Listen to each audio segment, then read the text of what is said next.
네, 안녕하십니까.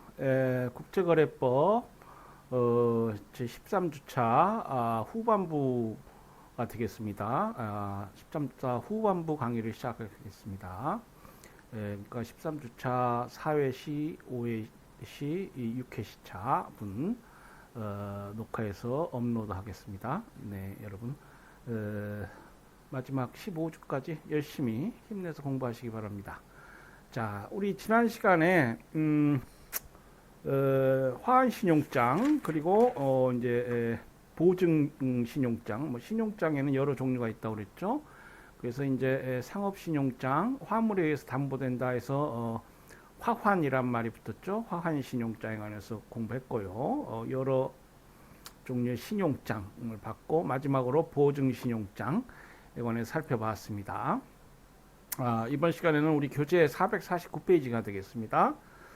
독립보증 에 관해서 설명을 드리고요. 그리고 이제 국제거래와 관련해서 이제 결제수단으로서 어음, 수표가 문제됩니다. 그래서 국제어음 수표에 관한 법, 그러니까 관련 국제협약, 그리고 우리나라 국제사법에서 어음 수표에 관련한 중거법 확정 관련 조항을 간략히 보겠습니다.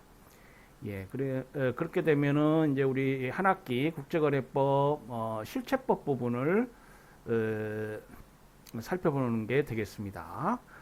그래서 뭐 이번 주 후반부나 다음 주 이제 14주차가 되면은 이 국제거래의 분쟁 해결, 그래서 국제거래 과정에서 발생하는 사법상의 어떤 분쟁을 어떻게 해결할 것이냐. 예, 크게 두 가지로 대별해서 볼 수 있는데요. 국제 중재 그리고 국제 소송이 있겠습니다. 그와 관련된 부분을 이제 마지막 14주차, 15주차 이렇게 보도록 하겠습니다. 아마 15주 강의를 하게 되면 이번 학기 강의 다 한 게 되고요. 마지막 부분은 이제 여러분이 그 시험을 위해서 자습을 한달지 원래 그게 아마 제가 알기로는 15주차까지 하고 한 주는 뭐 보관 기간인가요? 제가 한번 알아보고 말씀드리겠습니다. 뭐 그렇게 진행이 될 것 같습니다. 예, 그래서 이제 말씀드린 대로 그뭐 시험은 이제 기말 시험만 있습니다. 그러니까 중간고사는 이제 보고서로 대체하고요. 그래서 기말고사 시험 비중이 조금 있습니다. 그래서 여러분 15주가 끝나면 아마도 이제 시험 준비를 위해서 한 주간 하고요. 그리고 이제 시험을 치르고 뭐 종강하는 수준이 되겠습니다. 네. 자, 그러면은 이제 우리 13주차 후반부에서 공부할 내용, 자, 교재 449페이지입니다. 독립보증. 이 독립보증은 이제 인디펜던트 개런티라고 합니다. 수익자가 보증의 요건이나 서류에 관한 조건에 따라 단순히 서면에 의해서 지급을 요구하거나 또는 보증에서 요구하는 서류를 제시하여 지급을 요구하는 경우에 은행이나 기타 금융기관 또는 보증인이 수익자에게 일정한 금액을 일정한 기간 내에 지급하도록 하는 독립적인 확약이다. 예, 이 부분이 중요합니다. 확약입니다. 그러니까 서류를 단순히 서면에 의해서 지급을 요구하면 지급을 해야 됩니다. 그리고 보증에서 요구하는 서류를 제시하면 그것만으로 지급해야 됩니다. 그러니까 말 그대로 독립 보증입니다. 우리 사법상의 일반 보증 채무하고는 다릅니다. 그래서 우리가 이걸 요구불 보증, 은행 보증 이렇게 부릅니다. 또는 번드라고도 불러요. 어떤 경우에는 요구라고도 하고 또 보증이란 말을 쓰기도 합니다. 근데 이제 일반 보증 채무하고는 다르다는 것이죠. 그러니까 독립보증은 우리가 공부한 상업신용장, 화한신용장에 준해서 이해를 하시면 되겠습니다. 그러니까 은행에 보통 보증인은 은행이 됩니다. 공신력 있는 은행이 되고요. 그래서 은행의 지급 확약이다. 물론 그 지급은 확약이지만 그 신용장 조건, 서류 조건이라고 그랬죠. 신용장 조건에 표시된 서류를 갖춰서 제시해야만, 적격성 있는 서류여야만 지급을 한다. 그렇긴 하지만 그것은 이제 무조건 그 적격성 있는 서류가 제시되면 무조건 지급할 것을 확약하는 것이다. 그러니까 보증채무하고 상업신용장은 다릅니다. 상업신용장하고 독립보증은 유사합니다. 그래서 이 뒤에 물론 거의 유사하고요. 약간의 뭐 차이가 있나요? 근데 비교를 하겠습니다. 독립보증과 보증채무 또 상업신용장 이걸 보장하겠는데 여러분이 일단 상업신용장 비슷한 것으로 이해하시면 되겠습니다. 근데 이제 뒤에 보듯이 상업신용장보다 훨씬 더 무조건 지급하는 무조건성이 훨씬 더 그 부분이 두드러집니다. 그러니까 유통성이라는 관점에서 상업신용장 추상성, 독립 추상성 관점에서 상업신용장보다 뭐 약간 강하다. 아주 두드러진다 이런 표현은 좀 부적절하고요. 약간 더 강하지 않느냐 이렇게 봅니다. 그래서 그 무조건성이 더 좀 강한 거예요. 그래서 굉장히 간단한 서면에 의해서 무조건 은행은 지급을 해야 됩니다. 상업신용장보다 더 단순화된 어떤 경우에는 채권자의 단순한 채무불이행 진술서 이 채무자가 채무를 이행하지 않았다 이런 진술서만 가지고도 은행은 그 보증을 독립보증의 보증인으로서의 은행은 지급을 해야 되는 그러한 경우가 됩니다. 이를 기울하는 국제기본 민국제상호회의소 ICC죠. 국제상호회의소 한 학기 내내 이 ICC가 만든 그러한 여러 자치기본을 우리가 공부했습니다. 인코텀즈, UCP, 여기 보면은 요구불 보증 통일칙이 있고요. 독립보증과 보증신용장에 관한 유엔 협약. 에서는 요구불 보증, 독립보증, 보증신용장 등의 용어를 사용하고 있습니다. 독립보증이나 요구불 보증의 주요 당사자로는 이행의무자로서 개설을 요청하는 본인, 이행의무자, 그러니까 채무자죠. 국제거래가 이루어지면 채권자가 있고 채무자가 있죠.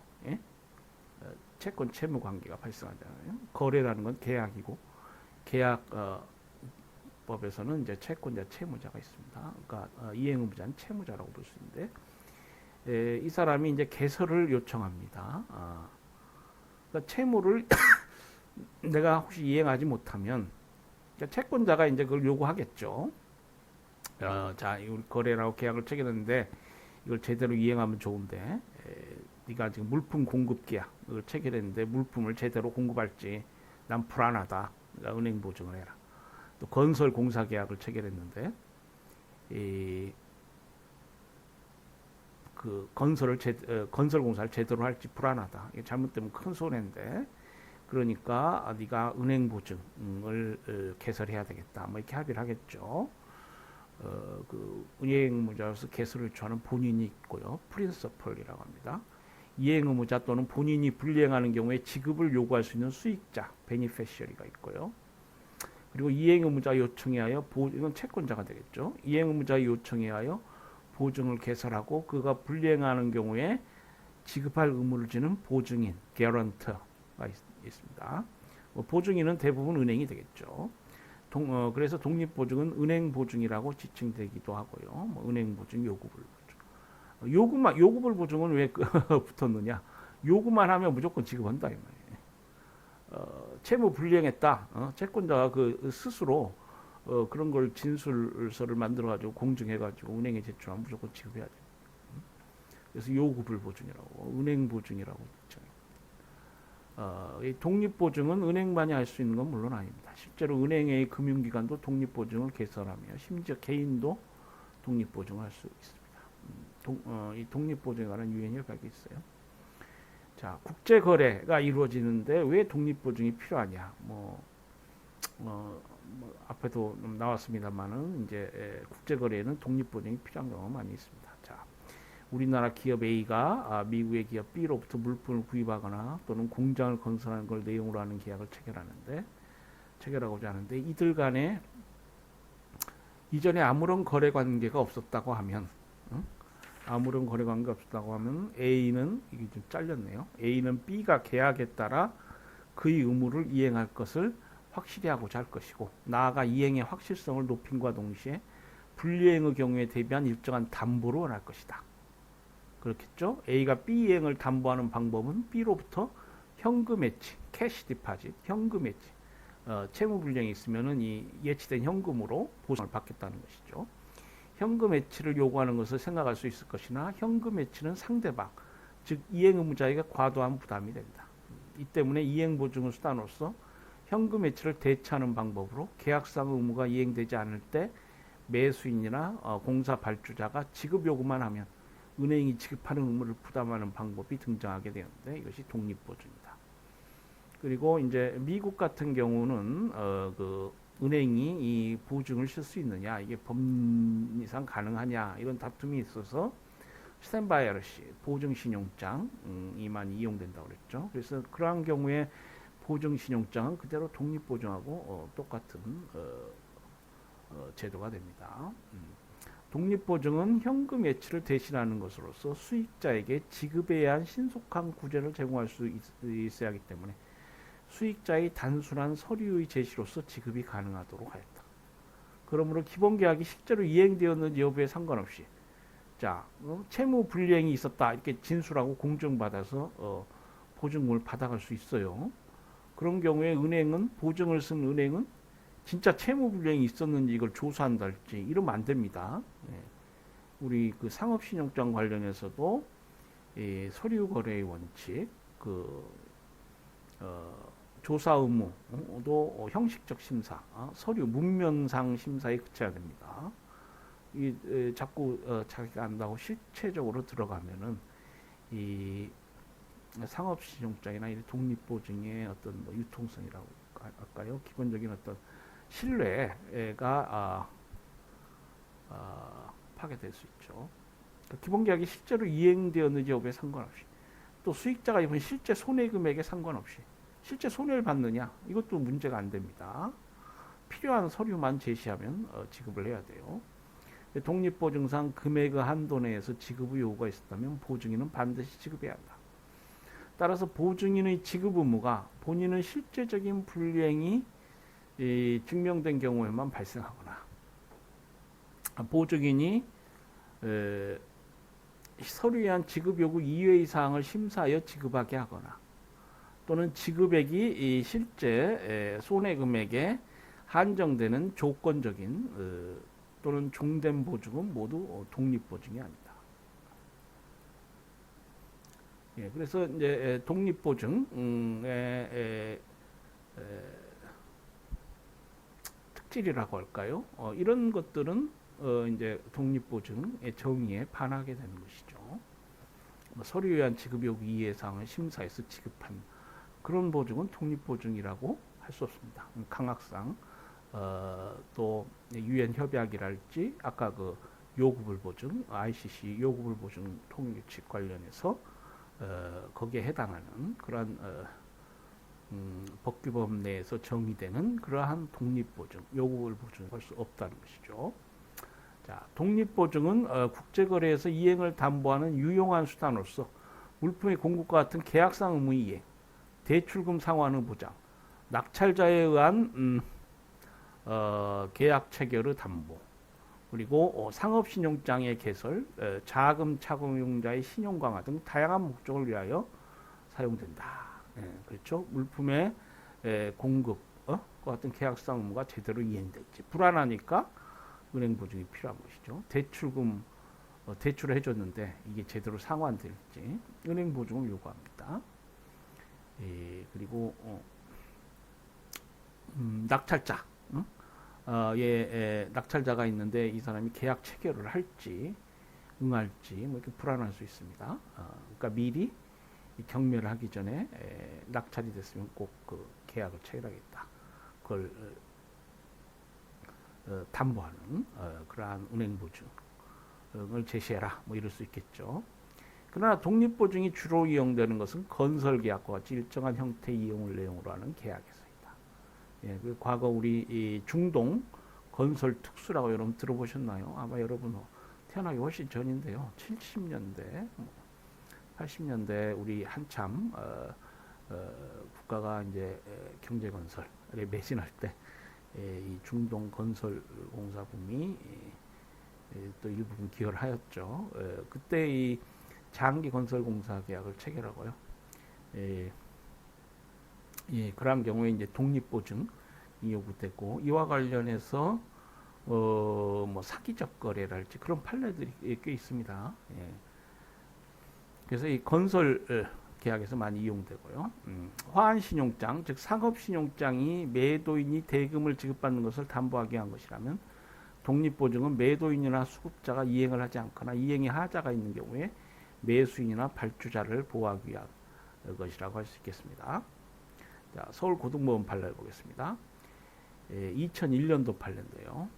국제적인 표준은행 관행에 비추어 독립적 은행 보증을 둘러싼 거래의 경우 보증신용장과 유사한 기준과 법리가 적용되함이 상당하고, 그러니까 은행 보증, 독립보증은 뭐 보증신용장하고 그 성격이 비슷합니다.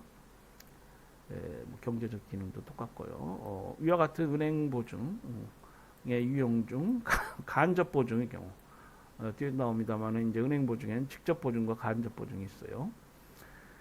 간접 보증은 이제 당사자가 사당사자입니다. 그래서 이제 화환신용장과 비슷하고요. 직접 보증은 은행이 하나만 개입돼요. 보증은행을 쓰는 은행하고 개설자, 수익자 이렇게 3당사자입니다. 간접 보증은 개설 의뢰인, 그러니까 화환신용장 비슷해요. 그래서 수익자, 역보증 관계 있습니다. 두 은행이 하고 그 뭡니까 개설 의뢰인의 거래 은행은 제2은행이죠. 보증을 서라 이렇게 하고요. 그러니까 이제 통지은행 비슷한 은행이 있고요. 둘 사이 관계는 역보증 관계 있습니다. 뒤에 나오니까 다시 설명을 드릴게요.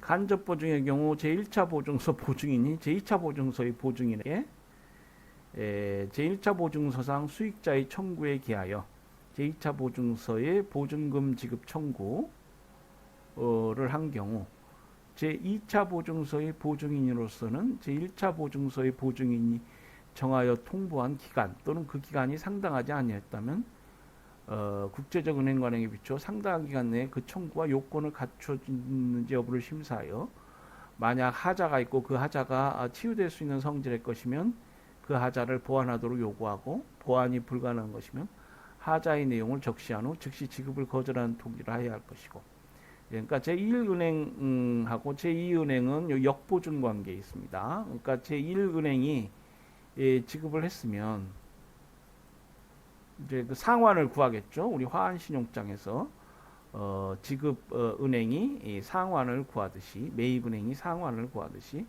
역보증 관계에 있는 은행에게 상환을 구해야 되는데 그 기간이 뭐 잘못됐으면 뭐 그래서 지급 기한을 도과했는데 지급했다 뭐 이렇게 적시해가지고 지급을 거절한 통지를 해야 됩니다. 만약 그와 같은 통지를 아니하고 하자도 주장하지 아니한 경우에 차후에 그와 같은 하자를 이유로 제1차 보증서의 보증인 청구를 거절할 수 없다고 봄이 상당하다. 하자 통지를 안 했으면은 그 역보증 관계에 있어서 그 상환 청구를 거절할 수 없습니다.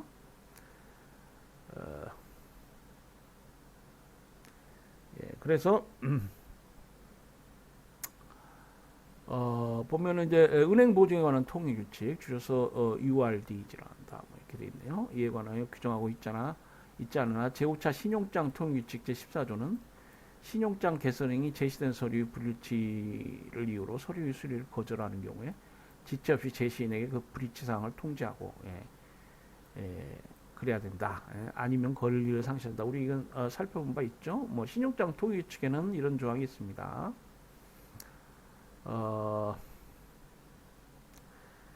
그래서 이 은행 보증에 관한 통일축에는 이 조항이 구체적으로 없지만 우리 법원은 국제적인 은행 거래에서 이와 같은 표준 관행이 자리 잡고 있는 것으로 보아 이러한 논리를 독립적 은행 보증의 경우에도 원용할 수 있다고 봄이 상당하다.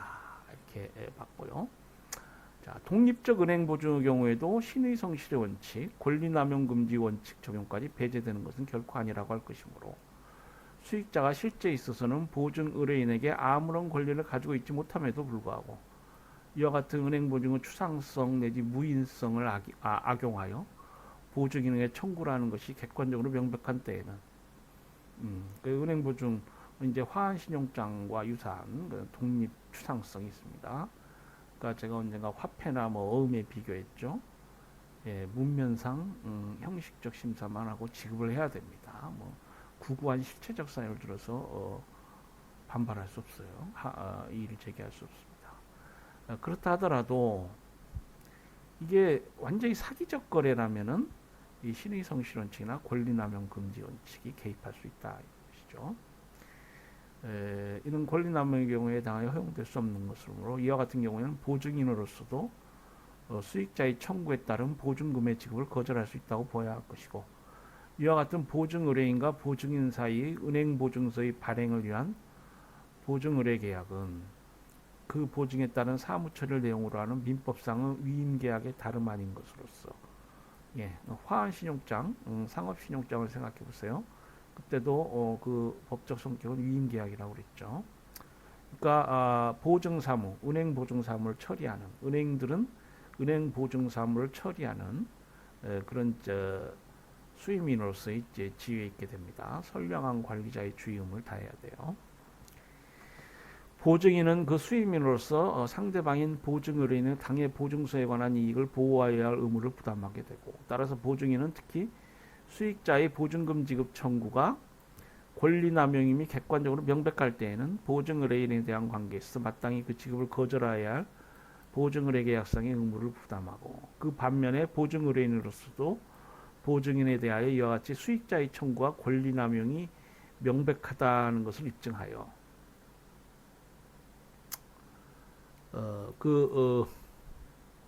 보증금의 지급 거절을 청구할 수 있는 권리를 가진다고 보아야 할 것이다. 예. 사기적 거래의 경우에는 그 보증금 지급 청구를 거절토록 이렇게 할 수 있다는 것입니다. 예, 한편 간접 보증에서 이 법률을 적용함에 있어서는 권리남용의 요건이 수익자와 제2은행에 공통적으로 존재하여야 제1은행이 제2은행의 구상권 행사에 대항할 수 있다고 봄이 상당하다. 즉 수익자가 권리남용의 보증금 청구를 하였고 제2은행이 그 청구와 권리남용에 해당한다는 사실을 알면서 수익자의 권리남용적 청구에 가담하였거나 적어도 그렇게 의심할 만한 충분한 이유가 있었음에도 만연히 수익자의 청구에 응하여 보증금을 지급한 경우에는 제1은행은 제2은행의 구상금 지급 청구를 거절할 수 있다. 예. 그래서 예컨대 그 사우디아라비아의 은행이 제1 보증인으로서 은행을 지급 그 은행 보증의 제1 보증인이 되었다. 그런데 이제 그 사우디아라비아의 그 건설 공사 계약을 발주한 자가 채무 불이행이 안 됐다 이렇게 사기적으로 채무 불이행 진술서를 만들어서 보증금 지급 청구를 하고 자신의 뭐 거래은행이라서 그러겠죠. 뭐 보증금을 지급했다. 그런데 그것이 사기적 청구다. 그렇게 되면은 뭐 아까 그 우리 사례에 그 하자 내용을 적시한 후에 잘 통지해야 되는데 그것도 하지 않았다. 뭐 그러면 제2은행은 이제 뭐 우리 한국기업 거래은행이 되겠죠. 예, 그래서 한국 기업의 의뢰를 받아서 사우디아라비아 간접 보증이니까요. 은행이 두 개가 됩니다. 예, 사우디아라비아 은행에 보증 제1 보증인이 되어라 이렇게 지시하고 역보증 관계가 되겠죠. 그런 경우에는 이제 제2은행은 이렇게 제1은행과 수익자의 어떤 사기적 관계에 따라서 그 구상금 지급 청구를 거절할 수 있다라는 판례입니다. 자, 그럼 독립보증에 관한 국제 규범이라고 할까요? 아까도 나왔지만 이제 국제상업회의소가 만든 요구불 보증 통일 규칙이 있습니다.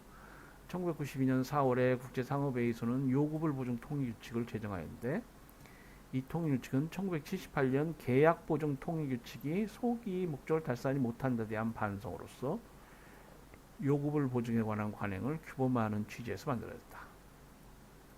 1978년 통일 규칙은 수익자가 지급을 받기 위한 조건으로서 법원 판결이나 중재 판정 또는 본인의 청구나 청구 금액을 승인하는 서면을 요구함으로써 대부분 단순한 지급 요구만을 조건으로 하는 거래 관행을 반영하지 못하였다. 그래서 이름도 계약 보증이죠. 그래서 이 계약 보증 통일 규칙은 우리 민법상 뭐 일반 보증 채무 비슷한 성격을 담고 있습니다. 그런 내용을 담고 있어서 지금 국제 거래에 있어서 이렇게 유통성 문제랄지 이런 것들을 지금 반영하지 못한 것이죠. 특히 법원 판결이나 중재 판정을 요구하는 것은 수익자로 하여금 소속이나 중재에 의하여 본인의 불이행을 증명하도록 한 것이어서 수익자에게 신속한 지급을 목적으로 하는 요구 보증의 목적을 져야 한다. 그러니까 우리 이 민법상 어떤 보증 채무라고 하기도 뭐하고요. 뭐 또 소송이나 중재에 의해서 이 불이행을 증명하도록 하기도 하고요. 그러니까 독립보증 비슷하지만 뭐 이런 어떤 다른 성격의 내용들이 지금 혼재돼 있어요. 이에 반해서 1992년 통일규칙은 서면에 의한 지급 요구만에 하여 지급하도록 함으로써 국제거래계에서 은행의 관용을 반영하였다. 그러나 1992년 통일규칙 역시 수익자가 지급을 청구하려면 본인이 기본계약상 의무를 불이행했다는 사실과 그 불이행의 내용을 서면으로 제시할 것을 요구하는 등 실제 국제거래에서 사용되는 요구불 보증의 모습과는 거리가 있는 규정을 두고 있어서 각국의 은행으로부터 외면당하고 있다. 그러니까 실제 거래 관행은 그 은행 보증의 경우에는 거의 그 무조건 지급하는 그러니까 무조건성이 훨씬 더 지금 강하다는 것이죠.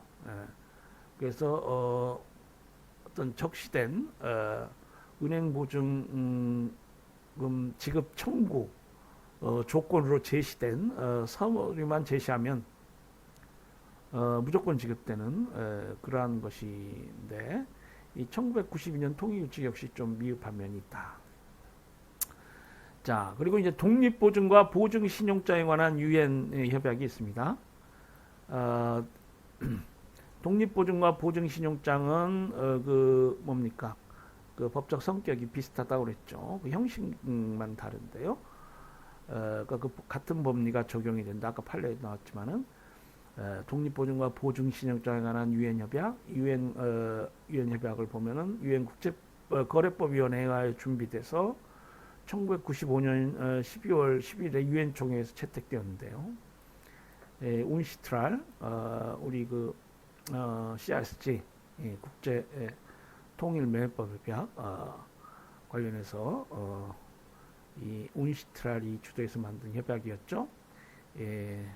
지금 소위 통일사법 관련해서 많은 역할을 하고 있는 국제기구입니다. 2000년 1월 1일 발효하였다. 이 협약은 독립보증과 보증신용장 이용을 용이하게 하고 양자의 공통되는 기본 원칙과 특징을 성문화한 것이다. 또한 유엔 협약은 독립보증과 보증신용장에 공통되는 법원칙을 정립함으로써 법적 안정성을 확보하고 양자에 모두 적용되는 단일한 법체계를 확립하고자 했다. 독립보증과 보증신용장에 관한 유엔 협약의 특징은 보증인의 지급 의무에 대한 예외를 처음으로 규정하였다는 점이다. 이러한 지급 의무에 대한 예외는 독립보증의 기본 원칙인 독립성을 침해할 수 있기 때문에 예외의 범위를 명확히 확정하는 것이 중요한데 유엔 협약은 예외에 관해서 비교적 상세한 규정을 두었다는 점에서 의미를 갖는다. 그러니까 이제 그 은행 보증, 그 다음에 뭐 상업신용장, 모두 그 국제거래의 원활한 흐름, 소위 융통성 관점에서 이제 의미가 있는데 그렇기 때문에 그 지급 청구의 예외를 광범위하게 인정하는 것은 좀 문제가 있습니다. 그러나 어쨌거나 이 유엔 협약은 그 예외를 명확히 확정했다. 그러니까 일단 범위가 적어야 되고 그 내용이 명확해야 됩니다. 그래야 그 국제거래의 흐름이 원활하게 되기 때문에 최소한 뭐 범위 예외의 인정 범위를 줄이자. 실제 국제거래 관행도 그렇고요. 그렇지만 이제 유엔 협약은 뭐 그걸 줄였다기보다는 그 예외 인정 범위를 명확히 확정함으로써 의미를 갖는 그런 국제규범이라고 할 수 있겠습니다. 독립보증과 보증신용자에 관한 유엔 협약은 2000년 1월 1일 발효하여서 2009년 10월 현재 8개국가 가입하고 있긴 하지만 체약국이 많지 않아서 국제거래에서 독립보증을 규율하는 데 별다른 역할을 하고 있지 못하다. 예, 그러니까 통일사법을 만든다는 것이 이렇게 쉽지 않다는 것을 우리가 알 수 있습니다. 지금 큰 이상을 갖고 만드는데 결국 8개국가뿐 가입국가가 8개국가밖에 안 돼요. 자, 독립보증의 구조 및 유형. 자, 직접 보증이 있습니다. 아까 직접 보증, 간접 보증이 있다고 그랬죠. 이 직접 보증은 이제 direct 또와 third party guarantee라고 하는 것인데 최소한 3당사자를 포함하는 보증입니다.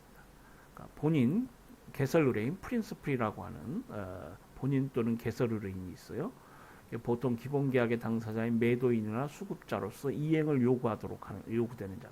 채권자, 채무자가 되겠죠. 자, 보증인이 있어요. 보증인은 고객인 본인을 위하여 보증을 하는 은행 또는 기타 자이며 은행에 한정되지 않습니다. 자, 수익자가 있습니다. 수익자는 기본계약에서 본인의 상대방인 매수인이나 발주자로서 본인 또는 개설 의뢰인의 불이행의 경우에 서류의 제시로서 지급받는 자. 그러니까 국제거래 관계에서 이제 계약상 채권자가 되겠습니다. 국제거래에서 보증인은 본인의 거래은행으로서 본인과 동일한 국가에서 영업을 하는데 반하여 수익자는 외국에서 영업을 하는 것이 보통입니다. 그렇죠. 그래서 이제 본인의 거래은행이 보통 보증은행이 됩니다. 따라서 일반적으로 독립보증은 수익자의 국가에 있는 은행이 아니라 본인이 있는 국가은행에 의해서 행해진다. 예를 들어 우리나라 건설회사 A가 사우디아라비아 B와 사우디아라비아에서 공장을 건설하기 위한 계약을 체결하였다고 할 때 B가 A 건설에 관한 이행을 담보하기 위해서 A에게 독립보증 개설을 요구할 수 있다. 이때 A가 우리나라에서 영업하는 자기 거래은행인 X은행에게 B를 위하여 보증할 것을 요구하고 X은행이 이에 동의했다면 기본계약상 의무이행자인 A는 본인 또는 개설 의뢰인, X은행은 보증인 또는 개설은행, 그리고 B는 기본계약의 발주자로서 수익자가 된다. X은행에 한 보증은 보통 당사자, 기본계약, 보증의 존속기간, 요구할 수 있는 금액의 최고 한도 및 B가 지급을 요구하는 경우에 제시돼야 할 서류 등을 정한다. 자, 그러니까 화환신용장, 상업신용장 개설할 때 또 이제 개설 의뢰인과 개설은행 간의 그 신용장 조건에 관해서 이제 협의하고 그 신용장 조건을 정하죠. 역시 마찬가지입니다. 은행 보증에서도 X은행하고 여기 뭡니까 본인인 우리나라 건설회사 A가 뭐 보증의 존속 기간이랄지 요구할 수 있는 금액의 최고 한도랄지 뭐 이런 그 내용들 조건들을 정합니다. 이와 같이 성립된 보증은 X은행에 의하여 직접 B에게 송부되거나 사우디아라비아에 있는 X은행의 거래은행인 다른 은행을 통하여 B에게 송부된다. 이때 통지를 담당하는 은행은 상업신용장의 통지은행과 마찬가지로 보증의 서명의 진정성을 조사하는 책임 이외에는 아무런 책임을 지지 않는 통지은행 또는 송부은행에 불과하다. 뭐 신용장 개설 관련한 과정하고 뭐 유사하다 이런 것이죠. 따라서 통지은행이나 송부은행이 보증에 관여하더라도 여전히 보증의 형태는 직접 보증이 되어 통지은행은 보증을 해주는 경우에만 확인은행으로서 별도의 지급 책임을 질 뿐이다. 이때에도 그러니까 직접 보증에도 뭐 통지은행이 확인을 부과할 수 있어요. 상업신용장의 경우와는 달리 독립보증에서 통지은행이 확인을 해주는 경우는 드물다. 네, 이렇게 되어 있습니다. 그래서 이제 그림 4에 보면은 이게 그 직접 보증의 당사자 간의 관계가 나와 있습니다. A가 본인이 되고요. B 수익자 X은행. A와 B 간에는 이제 기본 계약이 있겠죠. 뭐 건설공사 계약이랄지 뭐 물품 공급 계약이랄지. A와 X 간에는 이제 상환계약, 그러니까 X은행이 보증사무를 처리하고 보증금을 지급한달지 하면 이제 상환을 받게 되고요. X은행은 B에게 일정한 서류 제시로 무조건 지급하겠다는 이제 보증을 하게 됩니다. 네. 자, 4회차 시 강의를 마치고요. 5회차 시 강의에서 뵙겠습니다. 네.